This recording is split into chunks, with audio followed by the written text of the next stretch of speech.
మొన్న మా ఇంటి దగ్గర కూడా పెద్ద ఎత్తున నన్ను అరెస్ట్ చేసే సందర్భంలో మా కార్యకర్తలు నిరసన తెలిపితే శాంతియుతంగా వాళ్ళ మీద లాఠీచార్జ్ చేశారు. డీసీపీ అంటాడట, ఏసీపీ అంటాడు, కొట్టుర్రా కొడుకుల్ని అని. సరే కొట్టిర్రు, ఓకే మంచిది, ఓకే మీ టైం కొట్టిరు కదా, సరే మంచిది, సంతోషం. అదే రోజు 17వ రోజు కూడా మా కార్యకర్తలను కొట్టిర్రు.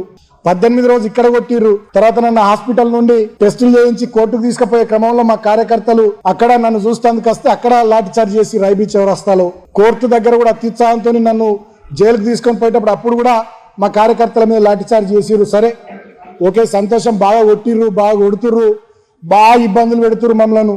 సరే I love you Vivek, I love you,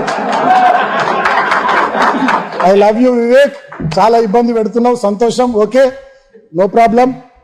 సరే కానీ ఏదేమైనా అంతిమంగా ఒక మాట మాత్రం నేను తెలియజేస్తా ఉన్నా, ఏది వట్టిగా పోదు, అన్ని ప్రజలు గమనిస్తూ ఉన్నారు.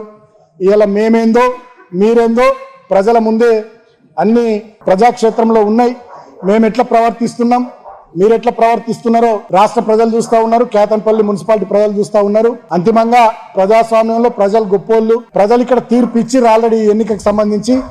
అయినా కూడా నువ్వు సైంధవుడిలాగా అడ్డం పడుతూ ఉన్నావు, దాన్ని కూడా గమనిస్తా ఉన్నారు. డెఫినెట్ గా రాబోయే రోజుల్లో సరే ప్రజలే మీ విషయంలో ఏం చేయాలో ప్రజలే ఆలోచిస్తారు.